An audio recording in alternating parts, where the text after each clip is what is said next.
Halo semuanya, kembali lagi di channel Cinta Mobil TV. Di belakang saya sudah ada Nissan Magnite. Memang model terbaru ya di Nissan. Dan sebelumnya kan kami sudah membuat video review soal Kia Sonet. Nah, kami bilang mobil itu, wah ini pemain tunggal nih. Ternyata setelah video itu tayang, Nissan meluncurkan SUV mungil juga yang segmennya sama dengan Kia Sonet. Nah, mobil ini juga menawarkan banyak hal menarik dari harganya. Saya rasa ini harganya sangat ramah di kantong lah ya, karena tipe termahalnya itu harganya 238,8 juta. Tapi itu ketika Anda membeli mobil ini sampai ya kira-kira sampai Maret lah ya, karena setelah Maret, setelah mobil ini udah didistribusikan, itu harganya akan naik 8 sampai dengan 10 juta rupiah. Jadi gitu. Oke, sekarang kita cari tahu seperti apa kelebihan dari Nissan Magnite. Semakin memudahkan Anda. Aplikasi baru cintamobil.com. Tampilan interface kini terasa lebih segar. Anda bisa berganti akun pembeli menjadi akun penjual dengan lebih mudah. Geser untuk mencari mobil impian.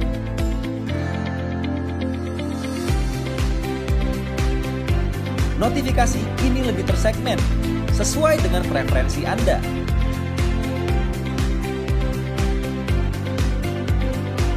Anda bisa mencari teman atau sesama pencari mobil.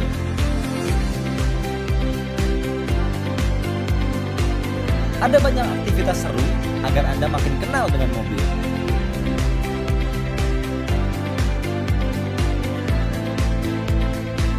Cara pintar cinta mobil.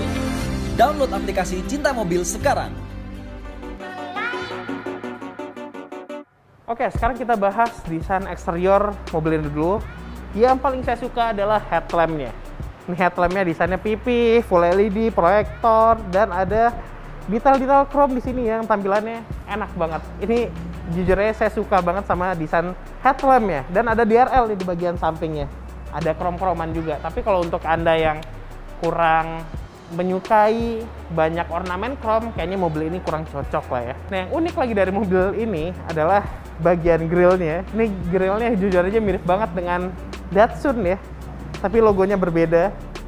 Ini logo Nissan, dan ini juga udah logo Nissan terbaru nih, seperti ini. Di bagian bawah dia sudah memiliki skid plate juga, kontras dengan warna bodi. Ini full lampunya sudah LED ya, termasuk lampu fog lampnya. Coba saya hidupin dulu. Nah, ini fog lampnya dia juga sudah LED. Jadi ketika malam hari itu tampilannya akan lebih modern aja ya kalau papasan dengan kendaraan di depan. Bagian samping nih peleknya 16 inci dual tone. Tapi jujur aja, kenapa saya ngelihat pelek ini terlihat kecil ya? Awalnya saya mengira ini 15 inci, ternyata 16 inci. Ya, kembali lagi mungkin karena desainnya dual tone, jadi peleknya ini terlihat kecil. Ada fur fender juga yang memberi kesan gagah lah ya di bagian samping. Bahannya plastik. Ini ada nama mobilnya, Nissan Magnite. Di bagian samping ada spion yang berbeda dengan warna bodi, dan sudah ada kamera. Ada 4 kamera di mobil ini, karena Nissan Magnite ini juga memiliki fitur kamera 360. Dan bergeser lagi ke atas, ini atapnya berwarna hitam, kontras juga dari warna bodinya, karena ini merupakan varian dual tone. Jadi dual tone itu ada 2 pilihan warna, ada warna yang merah seperti ini, dan juga ada berwarna putih hitam yang atapnya hitam. Ada roof rail juga di bagian atas, jadi ketika Anda ingin menambah opsi roof box, bisa di mobil ini, tinggal dicantolin di bagian atasnya. Jadi gitu, dia udah keyless entry juga ya, jadi lebih praktis untuk keluar masuk mobil karena tidak perlu mencet tombol yang ada di remote. Kunci ataupun lock dari mobil ini bisa terbuka, jadi lebih praktis aja. Geser lagi ke belakang, ini stop lamp. Untuk headlampnya itu dia full LED, tapi untuk di stop lampnya ini dia masih menggunakan bohlam alias belum menggunakan LED. Baik di stop lamp, lampu mundur, lampu sen, dia masih bohlam lah ya untuk lampu belakangnya. Ini ada tulisan CVT. Ingat mobil ini kan transmisinya CVT, otomatis CVT, Xtronic ya dari Nissan, dan ada turbo.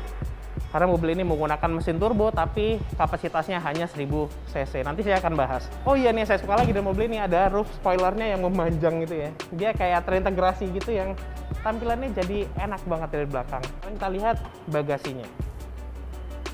Oke, bagasinya ini bisa dibilang kalau misalnya kita bandingkan dengan rival satu segmennya, itu Kia Sonet, kira-kira mobil ini sedikit lebih besar lah ya untuk kapasitas bagasinya, karena dia agak lebih panjang dan juga lebih dalam. Tapi kekurangannya, Anda memang agak susah untuk memasukkan atau mengeluarkan barang dari bagasi ini, karena ini dia bagian lantainya ini ataupun bagian terluar ini dia lebih tinggi, jadi sedikit agak diangkat lah ketika Anda mengangkat koper mengeluarkan dari bagasi ini.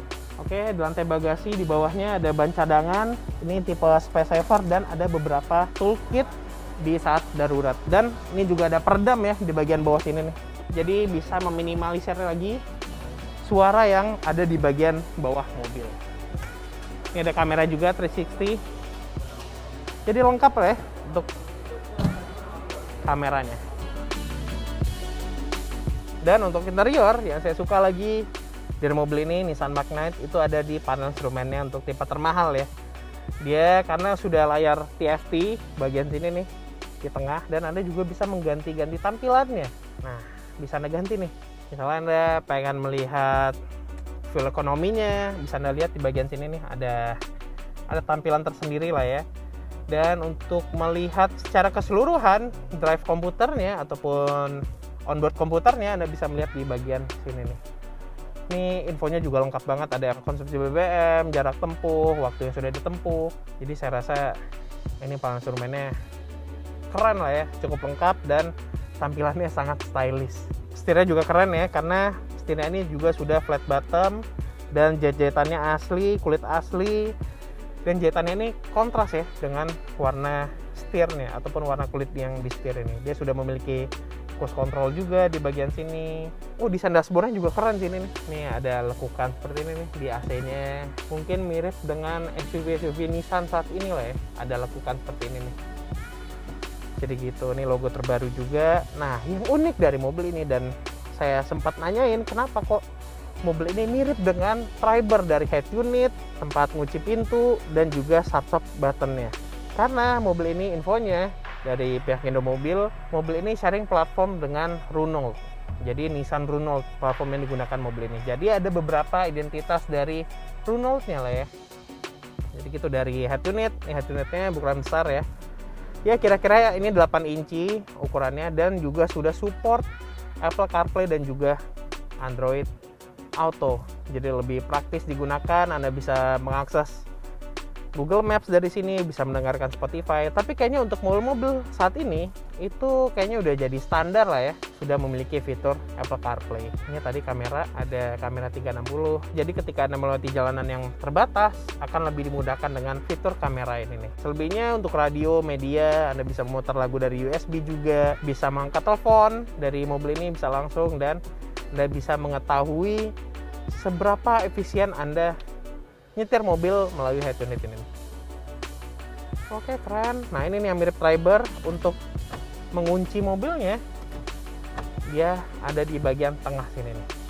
Dan satu lagi yang cukup mengganggu saya sih sebenarnya, ini ada tuas untuk mengunci pintu. Karena untuk mobil-mobil sekarang kayaknya udah jarang banget ya, kecuali Mercedes-Benz nih yang seperti ini nih. Rata-rata kan udah di bagian samping, di door trim, ataupun melalui satu tombol aja udah. Tapi di Magnite masih ada kayak tuas seperti itu lah, bukan kecil. Oke, lanjut lagi di bagian bawahnya. Ini ada pengaturan AC, dan pengaturannya juga masih sistem putar-putar. Ini fiturnya udah umum lah ya untuk AC-nya, single zone, dan Anda bisa mengatur arah hembusannya lalu dari atas, dari windshield, dan juga untuk pendingin area kaki. Oke, lanjut lagi untuk jok yang digunakan Nissan Magnite ini, dia fabrik tapi ada sedikit list leathernya di bagian sampingnya, dan ini joknya luar biasa empuk. Dan jujurnya saya lebih suka fabric karena ketika ada nyetir lama itu kan gampang gerah ya di punggung ya. Tapi kalau di fabric itu dia lebih adem karena ya bisa ada sirkulasi anginnya lah ya, ada pori-porinya banyak. Jadi gitu. Di bagian tengah sini ada armrest, tapi sayangnya armrest ini tidak bisa Anda akses. Kayaknya ada jalur AC ya di bagian belakang sini, jadi ini nggak bisa diakses, jadi nggak bisa dibuka, nggak ada tempat penyimpanan. Ada dua cup holder bagian samping, dan tempat penyimpanan yang besar ada di bagian bawah dashboard. Sedangkan untuk ruang akomodasi baris kedua, ternyata mobil ini juga cukup lega ya. Ini menyisakan 4 jari untuk legroomnya, headroomnya juga sangat banyak ya. Ini masih aman banget lah. Ya mengingat mobil ini kan dimensinya compact dan saya ini posornya 178 cm. Jadi biasanya di mobil-mobil yang dimensinya compact agak terbatas di baris kedua, tapi di Nissan Magnet ini masih bisa terakomodir dengan baik. Ini ada ventilasi AC. Seperti yang saya bilang tadi, ada jalurnya di bagian tengah sini, jadi armrestnya tidak bisa dibuka. Ada tempat penyimpanan di bagian sini. Spot penyimpanan, material juga masih sama di baris pertama, dia menggunakan pabrik. Dan yang saya suka lagi, lihat jok baris pertama ini ada kupingnya seperti ini, jadi mengingatkan saya ke Toyota New Global Architecture. Rata-rata mobil-mobil TNGA seperti CHR, Camry terbaru, Altis terbaru, ini kayak gini lah desain joknya, yang keren banget. Ini ada armrest, ada 2 buah cup holder di bagian tengah, jadi kalau diaktifkan posisinya juga semakin enak dan semakin nyaman. Nah, di sektor mesin, untuk Nissan Magnet ini dia hanya menawarkan satu pilihan mesin saja, yaitu mesin 1000 cc, tapi ada 2 pilihan transmisi. Jadi ada transmisi otomatis CVT dan juga transmisi manual 5 percepatan. Nah, mesin ini menghasilkan tenaga 100 PS dan juga torsi 150 Nm itu untuk transmisi CVT, sedangkan untuk manual itu dia lebih besar sedikit torsinya, tepatnya 160 Nm. Ya, walaupun mobil ini memiliki kapasitas yang kecil, tapi dengan bantuan turbo kayaknya performa mobil ini bisa lebih baik lah ya. Dan nanti tunggu aja seperti apa kami mengetes mobil ini dan seperti apa performanya di video test drive. Jadi bagaimana menurut Anda Nissan Magnet ini yang tipe termahal dual tone? Mobil ini memang memiliki value for money yang sangat baik karena desainnya ini keren ya dari depan ya, menarik banget. Dan mobil ini juga memiliki akomodasi yang tergolong rega walaupun dimensinya ini tergolong compact. Jadi itu saja, kalau Anda menyukai video ini silahkan klik tombol like dan lupa subscribe channel Cinta Mobil TV. Selain itu download juga aplikasi kami Cinta Mobil di App Store Google Play. Di situ Anda bisa membeli mobil ini dalam kondisi baru, membaca berita seputar otomotif dan tips and tricks seputar mobil. Dan jangan lupa dengarkan kajian roda 4 di Spotify. Kami akan membahas beragam info ataupun berita-berita terbaru seputar otomotif dalam bentuk podcast. Sampai jumpa di video-video selanjutnya.